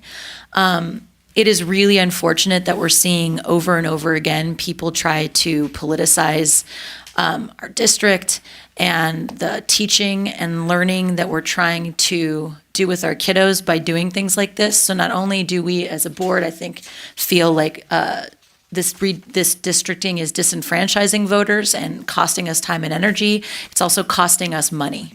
And so it didn't feel right to let this go without saying something about how frustrated I am. $30,000 isn't a lot of money, but it's money we could have used for our students and our teachers and our staff, and instead we're paying somebody who has no vested interest in education, our kids or our teachers. It's extremely frustrating, and I just wanted to say that on record, that it is hard to pay somebody money that they don't deserve. Yes. Sorry. So that, mad. no, and that is, I think that is a, go ahead, Ms. Can I Sutter. get a clarifying question? Because I thought by going forward Well, with this, that we were, I don't know what the word is, well, free from, no, there was always, so, Maybe Mr. Cantwell can answer after you. yeah, let me just handle. So one, I will say, I want to say yes, that no matter what, there was a price to pay. We were told, you can either do this by a date certain, or we're going to take you to court. And then we would have spent tens of thousands of dollars on an attorney, ultimately to lose, more than likely. There is, the reason why districting is required is because of the California Voting Rights Act, which was passed in particular to protect communities that are typically disenfranchised by at-large communities. So what you will have is a concentration of registered voters on one side of the neighborhood or one side of the community, and that's not necessarily a population that's representative of the entire population of the community. And as a result of that, those folks who are not typically represented in those structures do not get elected to public office. And because they do not get elected to public office, you usually see one set of people ruling over other sets of people. That breaks up in a million different ways. The tale of that story breaks up in a million different ways. But that law is seeking to correct that. The challenge is that the implementation of that law ultimately looks like this, which is an attorney going from district to district, issuing a form letter, and getting paid $30,000 at a time. The new districts that are in place, I want to thank Mr. Cantwell and our demographers and everybody who helped us build this. Dr. Weisberg and I, for instance, live in two districts that are obviously two different districts. You can't tell me that one side of Chandler is one community and the other side of Chandler is another, yet that is where the lines will be drawn. So I grew up in Mag Park. I grew up in the 91504, which I see so many fans from here tonight. You can't tell me that our interests aren't joined, that the flight path over the 91501 or the 91505 can't change if the airport is directed a little bit differently to impact the 91504. You know what? I stand with my brothers and sisters and everybody else in the 91504 because I never want them to be impacted by the airport in the way I was growing up. So we are one community, and this has been a reminder of, nope, we're going to divide and put artificial lines all over the place. Having said that, because we chose to draw lines, We are not spending tens of thousands of dollars. And tens of thousands of dollars in addition to we are spending 30,000 under this agreement. But we are not spending hundreds of thousands of dollars to somebody who, as you described, right, and as I agree, doesn't deserve it. Instead, we are spending that in the classroom. We are keeping that money in the classroom. So painful as it is, and it is painful, and the board will be continuing to do work, hopefully, to put in policies so that way we don't have school versus school, board member versus board member fights for resources, because that's what these laws do. I think that that's going to be important. I will note that the city of Santa Monica is suing to invalidate the components of the California Voting Rights Act that would that require this districting. That is now before the state Supreme Court, and the state Supreme Court will weigh in on this item. If they choose to toss the item out or declare the law unconstitutional, then there will be a new conversation, I'm sure, in many communities. I don't doubt the validity or the intent of the California Voting Rights Act. I think it's important we protect and give everybody voice in our democracy. That's what makes it vibrant. That's what makes it worth it. And that's what makes it legitimate. But when you have communities like Burbank, I think it's like 17 square miles, and suddenly we're drawing lines down the middle of it, it becomes really challenging. This is a coalition community as it is. You cannot get elected if you are one person or another from one group, and if you're just relying on one group or another. You have to build coalitions to win. And that's what it should always be about, but small communities like Burbank should not be punished because we are those kinds of communities. So great shout out to Dr. Weisberg. It is a deficit, but it is also a win that we are not paying more. So. With that, that is the consent calendar. Any further discussion on this? Seeing none, all those in favor say aye. Aye. Opposed? That motion carries 5-0. Look at that. It is 8:30, and we are done with the business of the meeting for every item that is agendized. And now we get to go to public comment, which is what we have a large audience here tonight for. And this is for any item within the jurisdiction of the Board of Education. We will accept cards until the final speaker has spoken. And this period is for 3 minutes on any item that falls under the subject matter jurisdiction of the Board of Education. So with that, we will begin with Annie Markarian, followed by Lisa Markarian. Good evening. So I want to say that I recognize and respect that it is within your discretion to delay the study session regarding the development of high-density housing at Horace Mann. But please recognize and respect that it is within our discretion to come to these meetings and express our questions and concerns regarding that matter. And that's what we're doing. So I want to give you a brief background about me so you can understand why I'm here and why I'm passionate about this topic. I've devoted the last 10 years of my life to affordable housing policies and programs. I've collaborated with housing leaders across California and been part of multi-departmental and disciplinary task forces to address the very complex issues impacting housing affordability and access. In 2021, taking advantage of remote learning opportunities, I enrolled in a 3-month certification program on diversity, equity, and inclusion to ensure that the policies, programs, and recommendations that I work with are developed through a JEDI lens. I share this for 2 reasons. 1, we are not that different. At our core, we value education, inclusion, and opportunity. 2, I know, probably better than most in this room, that affordable housing, when it works best, revitalizes communities, stimulates commerce, provides opportunity, and is sustainable. We are looking forward to that study session so that we can share our opinions on why the Horace Mann site misses the mark on these really critical components, and perhaps hear from you regarding the values that you believe it brings. But since that's been delayed, I sent to Mr. Ferguson an email on Tuesday accepting his invitation to meet and discuss this matter. I look forward to hearing back from you, Mr. Ferguson. I also want to say that when I met with Dr. Weisberg, she asked a good question. What are you scared of? I didn't want to answer because there are over 1,300 Burbank residents who have signed our virtual petition at change.org/91504united, and over 100 who prefer to sign their written petition. These 1,400 Burbank residents each have different concerns. And while I can't do justice to all of them, I want to share a few with you tonight. One neighbor is really concerned about the disruption to the designated riparian sites that share a boundary with Horace Mann and St. Francis. Construction there will have dire consequences on the flora, fauna, and animals that call Fisher Canyon and Cabrini Canyon home. I have copies of the wetland mitigation plan for both Fisher and Cabrini Canyons, if anybody is interested. Another neighbor on Scott Road, right past Keystone, remembers her home flooding with sewage when they were constructing the homes above Lamer. She fears that there have not been sufficient upgrades to the infrastructure in the hillside, and that the development will resurface those issues.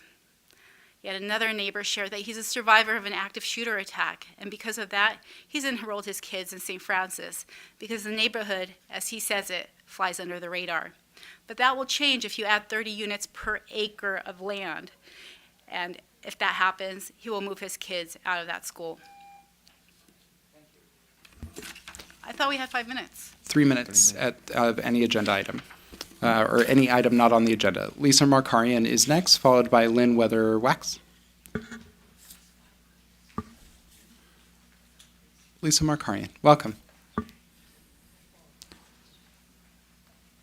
Clarifying, the final period of public comment is for 3 minutes because these are not items we can act on tonight. They are just within the jurisdiction of the board. We've announced that. We've announced that 2 meetings in a row. Excuse me. We did not. We did not. No. We did not. This is not changed. This is not a changed item. The final public comment period has always been 3 minutes. So thank you. Please stop calling out. This is your first warning, Ms. Markarian. Go ahead. Thank you. You know, you just said something about how our democracy works based on what voice we could use. But at every turn, you guys are taking our voice away from us. No? No. We have all these people coming to express to you exactly what it is that they feel, but at every turn, things are changing in order to reduce the amount of voice that we can have. You have your time. I will respond during mine. Go ahead. I'm just here to ask a number of questions that our community wanted us to come here and express to you all, because they expected to be having a study session so that they can have an interactive session with you in order to ask these questions. But since that has been delayed until after the assessment, I'm going to ask these questions and hope that we get an answer at some point. The first one is, have you been in communication with the city of Burbank about the city's regional housing needs assessment and how that's going to impact BUSD? The second is, Burbank has committed to the development of 8,000 housing units between now and 2035. Have you forecasted what that means for BUSD's student enrollment numbers? Third, is Perkins Eastman aware of the Horace Mann site being a designated very high fire severity zone by CAL FIRE? Is this a consideration in their feasibility study? Fourth, on January 7th, 2020, the city of Burbank imposed significant restrictions on individual homeowners about Horace Mann that are not imposed on other Burbank residents because of the very real concern over wildfires. If you take a look at the first tab, at the bottom of the highlighted paragraph, I want to read one line of it. Quote, the hillside area within the fire zone, which includes the R1 zone, is in an area with unique circumstances and challenges not faced by other residential neighborhoods because of the location and topography of the area. The question here is, why don't the same restrictions imposed on residents related to safety and wildfires apply to school districts' ability to build high-density housing in this mountain fire zone? The fifth question, is Perkins Eastman aware of the Fisher Canyon and Cabrini Canyons, which are directly behind Horace Mann and are riparian zones? Is this a consideration in their feasibility study? The sixth is, please explain the nexus between housing at Horace Mann and universal child care. 7, why is Horace Mann the only BUSD property being evaluated for housing and workforce housing? 8, why isn't the Horace Mann site being evaluated for anything other than housing and workforce housing? 9, we've received conflicting information regarding whether the existing educational structures at Horace Mann are part of the feasibility study for housing and workforce housing. Can you please clarify? And the last question is, do you expect the entire facilities master plan to be completed in December? Are there other components that are going to be completed earlier or later? Feel free to submit your questions online to Dr. Promo in case you run out of time. Lynn Weatherwax, followed by Susie Becken. Good evening. We don't start until you start. Totally okay. Oh, I'm okay? Yeah. We don't start the minute you get up. Oh, yeah, don't It's not start, like a pitch class. don't start it yet. I'm so I know it's paranoid. perceived as bad, but Okay. it's not that bad. Again, we recognize and respect that is within your discretion to delay the study session regarding the development of high-density housing at Horace Mann. But please recognize and respect that it is within our discretion to come to these meetings to express our questions and concerns regarding this matter. So again, I'm a concerned citizen. I live in the Hillside area. I've been, doing some research, and I was reading about the Burbank General Plan for 2035. And so I looked at some of the, Ms. Markarian? some of the excuse me, chapters, can you please halt her time real which quick? Ms. discusses Markarian, land use. Please stop. So the land use elements in the Burbank General Plan 2035 support the concepts of balance in the community, the idea that small town character, something that the mayor said that we're not going to have anymore apparently, economic prosperity and sustainability do not have to come at the expense of one another, but rather can coexist together. Achieving this balance will manage future growth, strengthen and diversify the economy, and protect Burbank's neighborhoods and quality of life. Furthermore, it goes on to say in Policy 1.3, maintain and protect Burbank's residential neighborhoods by avoiding encroachment of incompatible land uses and public facilities. Policy 1.7 says, ensure that building height and intensity near single-family residential neighborhoods is compatible with that permitted in the neighborhood.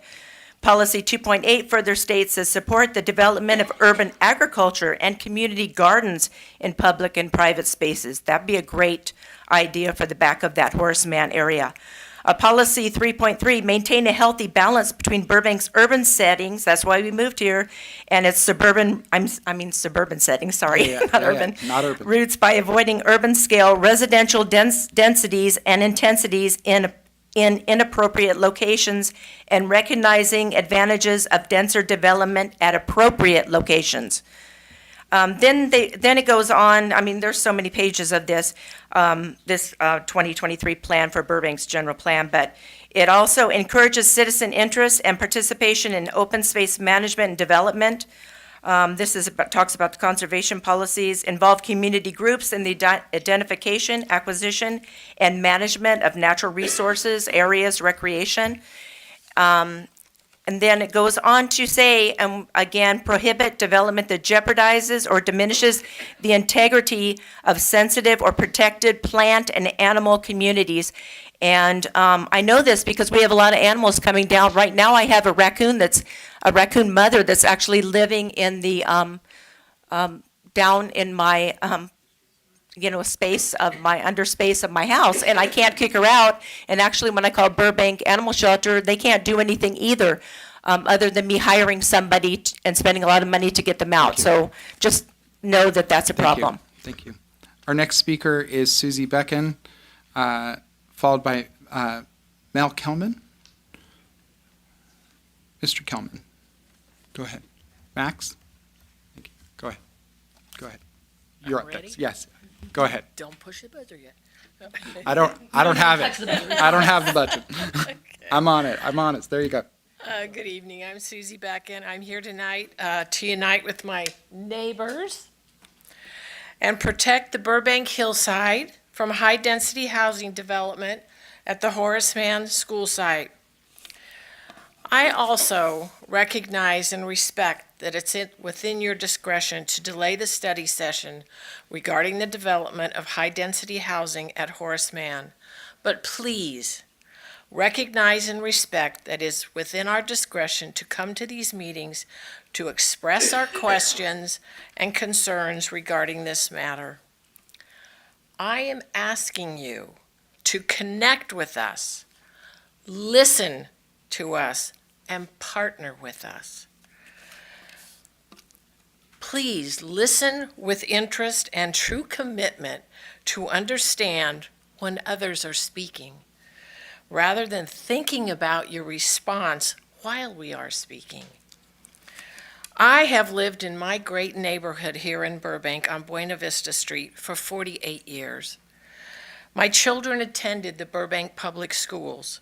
And yes, over the years, the hillside in my residential neighborhood has grown with additional housing. That's okay. That happens, and I agree with it. The traffic and speeding has increased, and parked cars on Buena Vista have been crashed into. The Burbank hillside cannot sustain the environmental, infrastructure, and community impacts a development like this would have at that location. The wildfire risks create a significant health and safety risk for all of us. Please do not consider impacting the community in a negative manner. Together, we can preserve the Burbank hillside. You know, my walking buddy, who happens to be out here, and we are walking and knocking on doors of homes in our neighborhood. And the majority of residents are not even aware of your approved contract amendment with Perkins Eastman. They were shocked and asked, how do we stop this potential development? The residents were eager to sign the petition to stop the development, and they would step out onto their porch and they would want to engage in meaningful conversations with us. You know, stories are the heart of data. Remember that one. I encourage the Burbank Unified School Board to be transparent with the community all the time. Building housing and workforce housing is not an acceptable use of the property located at Horseman site. Your time is concluded. Period. Your time is concluded. Thank you. Our next speaker is Mr. Kelman, followed by Nancy Lozano Stick. Excuse me. Sorry, excuse me. But please correct me when you come up so that way I can get it right next time.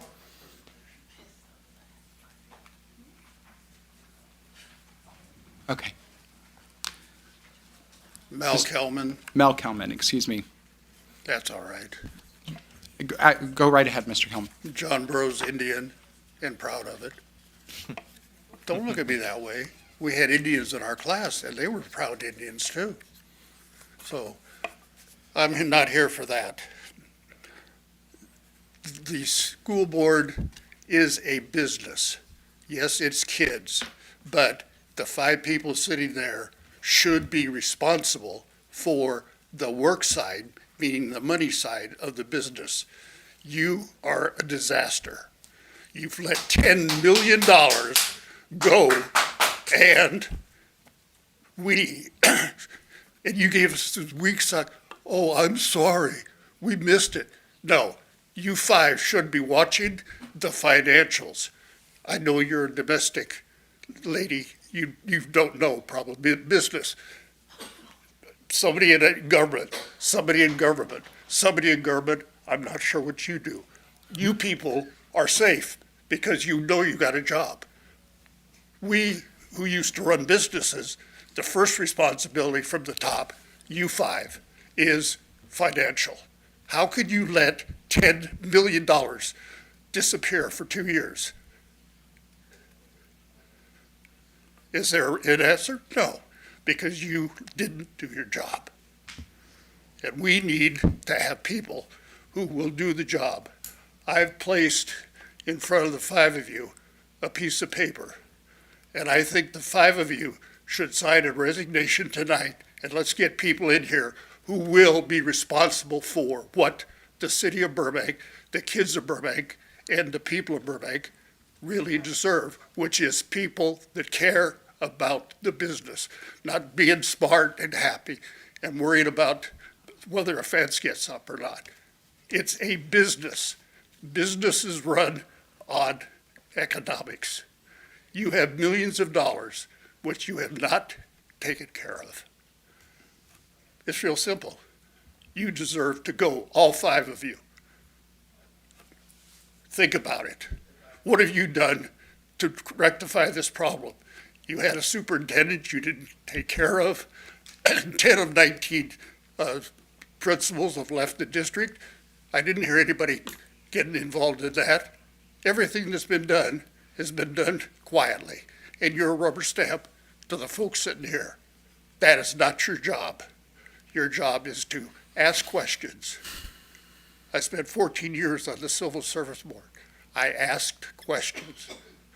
So it's your responsibility not to just say, okay, rubber stamp, rubber stamp, rubber stamp. Because people both, and why did 3 guys get raises last week after you just fired a guy and paid him $315,000? Is there an excuse for that? Why do they deserve raises, yet the teachers still don't have theirs? Thank you. Nancy. Next.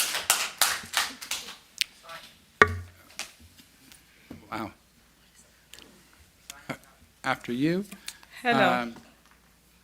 My name's Nancy Lozano Stesic. It's Stesic. Stesic. Thank you so much. Appreciate it. And sorry for the mispronunciation. No problem. Go ahead. Well, blame my husband for that one. No. Lozano, I got. I'm a resident of Burbank. I'm a homeowner, business owner. I run a counseling clinic in Burbank. And my kids have grown up in Burbank and gone through the schools here. I've supported, for the past 15 years, I've been very involved with schools every year, in some part volunteering, providing financial help, whatever it is. And for the most part, I've always been very supportive of all the decisions you guys make. But one thing that did come up, and obviously as you see, that the neighborhood is there's a lot of concern and a lot of fears of what might happen to a lot of those older homes up there, and just the infrastructure, and we have a lot of wild animals up there. So I'm new to the area, but in hearing the concerns as I walk my dog around the streets and going to the park, it's like, I see where these fears come from. Sure. And that's the one thing I will have to oppose to this development of high-density housing. I just came from living in high-density housing, and I can totally understand the concerns that they have.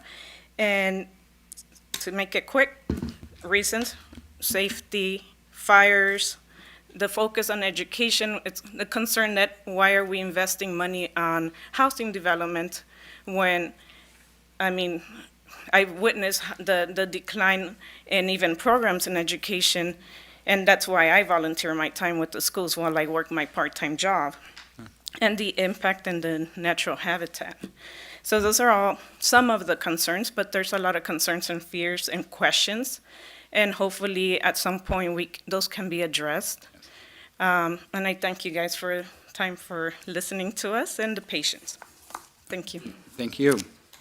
Our next speaker is Michael Valadeo, followed by Cheryl Williams-Corey. Hello, sir.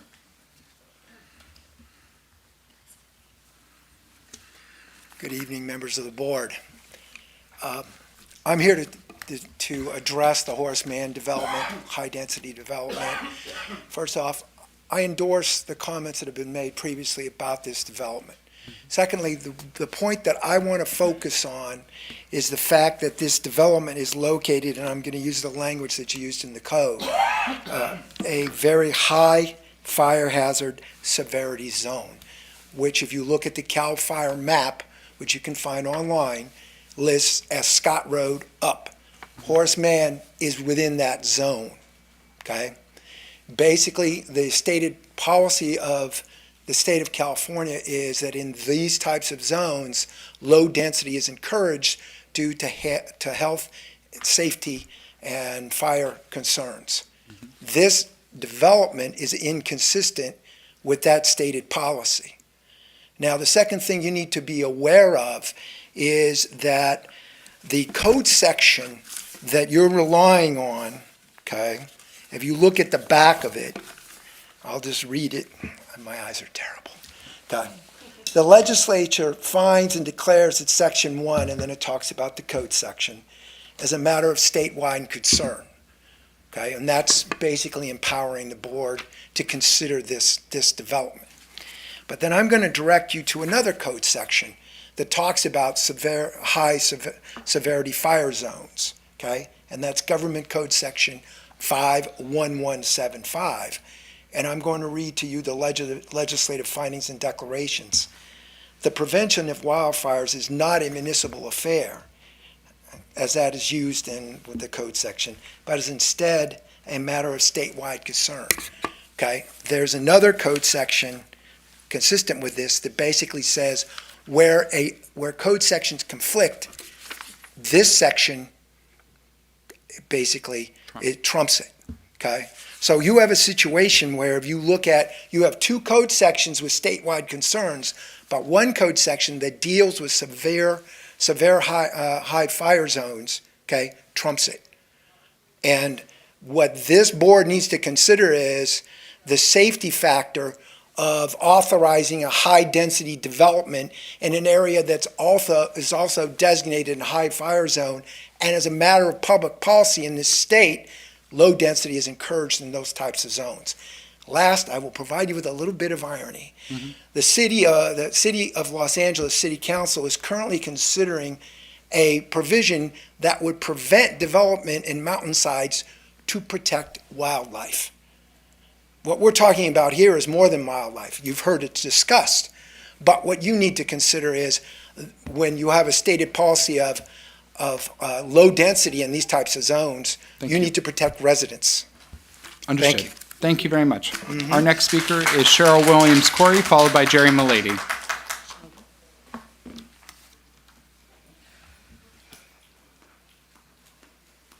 Hi, guys. How are you? Good evening. Good evening. I know you've seen me here before. My name is Cheryl Great to see you Williams-Corey. I live at Scott and Kenneth Road. I came and spoke here a couple months ago about this subject, kind of impromptu, because I just realized it was happening that night. Yeah. In the interim, I went to a Burbank Unified School District meeting with a small group of people at that point in time, and they told us there were 3 sites that were being considered for this. Not to be agitated, not to get excited. We took it at face value. I went back and calmed down some of the people in the area that were overzealous about it, shall we say. Then I find out 2 weeks ago, we're just kidding, there's only 1 site that's being evaluated, and that's Horace Mann. That's frustrating and challenging for us because we are giving everybody the benefit of the doubt and expect the same for us. At this point in time, there are a number of things going on, but ultimately you've heard from so many of us. We need your help and support in looking at this project. What is it trying to accomplish and what would it really do? From where I live, in the last 2 decades, I've seen 3 fires from my balcony where I literally could almost jump off and swing on what looks like a Southwest Airlines that is going to drop the fire over the hill. My brother-in-law came and stayed with us that lives at the very top of the hill because they take over his house as the fire station. When those fires hit, will the fire department that is so amazing and does such a good job, will they be able to get up there and aid us? Where will their priorities go? And when you have that much dense housing altogether, does it make any sense to do that? A woman spoke in our group and said that she remembers when the fire took place a few years ago, the last one, the big one, when the firefighters knocked at her door and told her she had to evacuate. Like all of us, she had her stuff packed and ready to go. There was one big problem. She looked around at a lifetime of memories and her father on a ventilator and sent a message to her kids who were playing right away and said, I can't leave Dad. I have to stay here with him no matter what it is. Yeah. If it was hard to get him out then, what are the odds of that happening post this? If you think about this, what we're really asking for is we have to trust each other. We have to trust you guys to help us and make this community what it's supposed to be. We don't expect it to stay the same way forever. We live in the real world. But please consider our concerns. Don't disregard them as just nothing. In the scheme of things, if this goes through and becomes a reality, it's a nightmare project for that community and for a number of things that already happen there. There's higher crime, there's racing up and down the street, all the things we've talked about before, animals and all that goes with it. Give us the opportunity to continue to have that fabric of community that we all so much desire and want here in Burbank. And convince all of us why it's a great thing to stay in Burbank, for the charm and everything it's always been. Thank you for your help. I appreciate it. Yeah. Thank you. Our next speaker is Jerry Milady, and that's the last card I have at this time.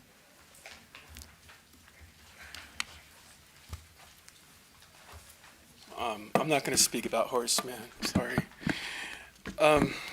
Okay, I got a few things here I want I've been going over the last couple of weeks here in my mind. One is about the accounting error, but I can meet with Mr. Cantwell separately. I don't need to bring it up in public if it's not important. Another thing is, was a question I had asked or through my union rep, and I see that there's like an institutional knowledge is being lost as more and more people leave. And what we've done in the past is also we can't do it anymore because, well, we don't do that. Another one is, I know you just went to payroll for 11 months. I'm going to take it real fast, though. You went for Monterey, but I know people, especially younger teachers, they really went to 12 months. And the reasons why I've heard that we couldn't do it, one was because because LACO. Well, Hart District does it, and then I was told that Hart District is not in LA County. What? And number two is, well, because we don't work in July or June. Hart doesn't work in July or June. So, and it's right here, I have it out, it's right here in their collective bargaining agreement, how they can do it. So it is possible to do. Which also goes to another thing about attracting people, because I heard you guys talking about it. I've heard some ideas that I wanted to share with one or two of you that maybe we could do. I know some might private cost money, but maybe in the long run might be worth it.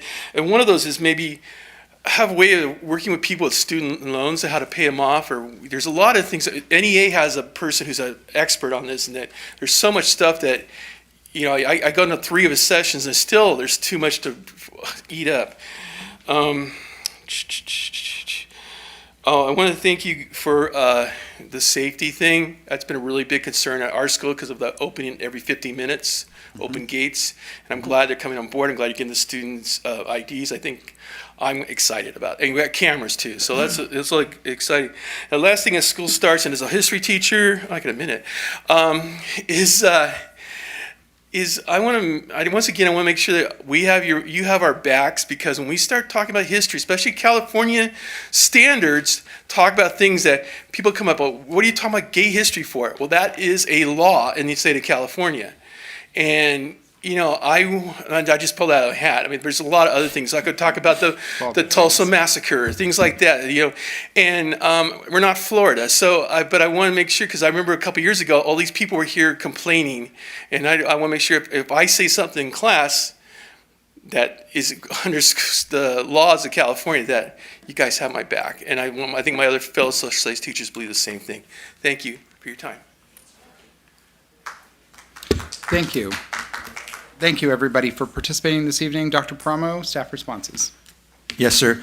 I want to begin my comments by saying that I fully recognize your right to come in and to express your concerns. And I respect that. And I am listening. And I'm listening very carefully so I can understand your perspective. I did receive a handout that has the questions that were read at the podium from Ms. Markarian, so we will work on getting those answers for you as quickly as we can. And to Mr. Mulady, you do not have to worry about that. You will be supported. Thank you. Board member responses? Thank you to all the speakers. Mr. Mulady, if you're teaching California state standards, I got your back, 100%. Thank you for your time and for coming down, and have a great school year.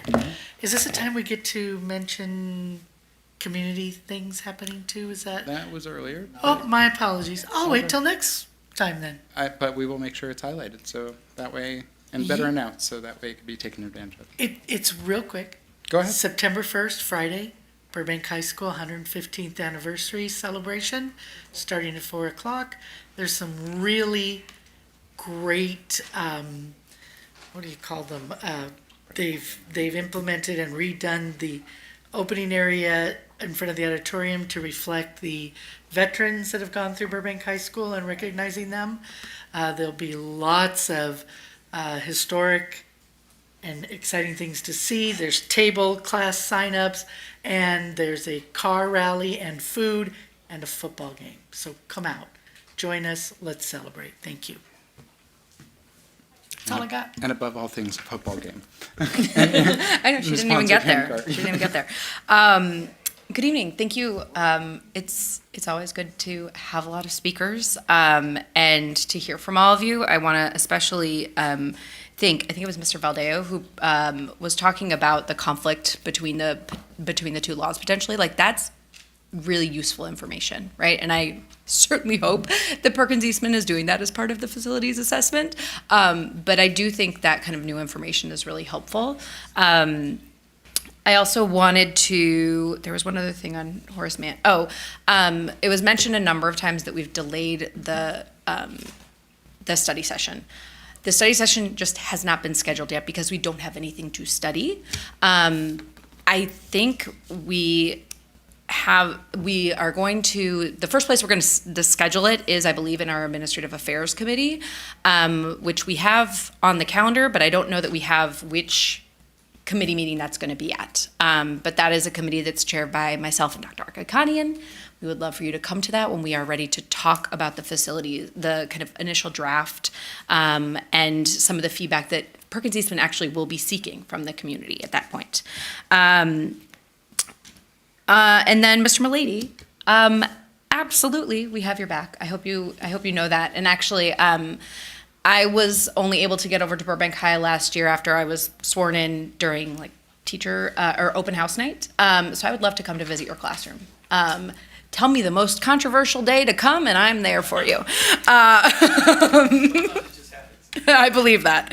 And I loved your ideas about loan forgiveness. Is there something that we can do to help teachers there? I think there's also potentially some ideas, as we were talking about teacher pipeline, around teacher residence and really helping people build their career in Burbank Unified. And I know that our new director of HR, our assistant superintendent of HR, is going to be a great help in trying to problem solve some of these things. So thank you, as always, for coming with ideas.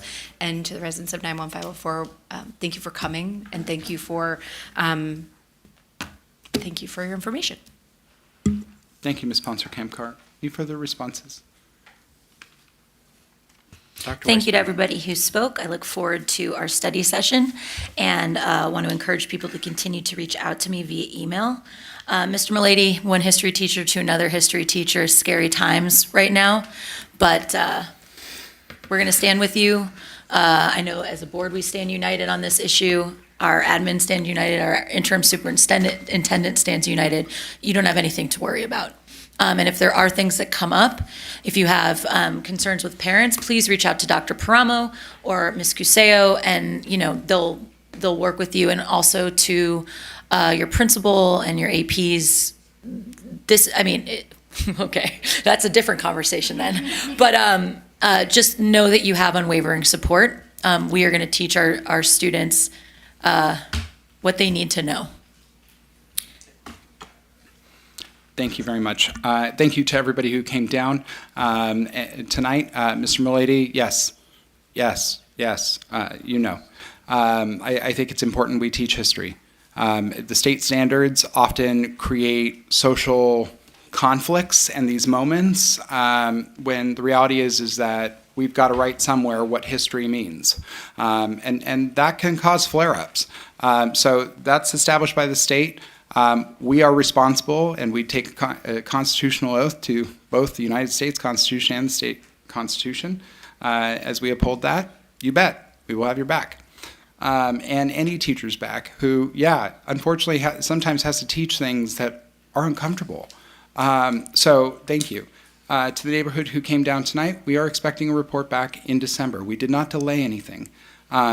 We are not going to have time in each agenda to talk about this. You can come down and speak at each item. At the end of each meeting, we invite you to. Again, there have been no kind of delay. We are waiting for the feasibility element to come back so we can understand. And by the way, we're hearing new ideas, right, for concepts, right? It went from nothing at all to now at least I hear, a native garden. So this is workable. And again, I don't think there's any decisions. Yes, we talked about housing. And by the way, I made a joke a few meetings ago that we went from 180 units of housing, and I said, maybe it's only 30. And now it's 30 units of housing. Again, we are looking at, stop interrupting. This is your second warning, Ms. Markarian. And again, I give you your time to speak, and during my time to speak, you choose to interrupt me. Last meeting, you chose to insult me. So it's really, I'm trying, and I want to make sure we're doing right by that property. I hear about the neighborhood concerns that are in place. This means a lot. This is helpful. This helps me understand where you're coming from. Issues with infrastructure, things like that, we're going to see. But again, we're not delaying anything. We are waiting for data to come back so it can go through committee and we can hear it in December. That is when we will have information and not just conjecture, and not just a new version of events every meeting. We are doing our best to get to a real report for you to give feedback on. We're not rushing through things. I don't want to keep repeating this, so from now on at these board comments, it's not that I don't care, it's just that we've got other things to work on. And from now on, I do care. And if you want to interrupt me again, go ahead. But it doesn't change who I am, and it doesn't change what I believe. And you know what? Believe what you want. I care about this community. Great example for our kids, sir. With that, we are adjourned. Now I've explained. Okay.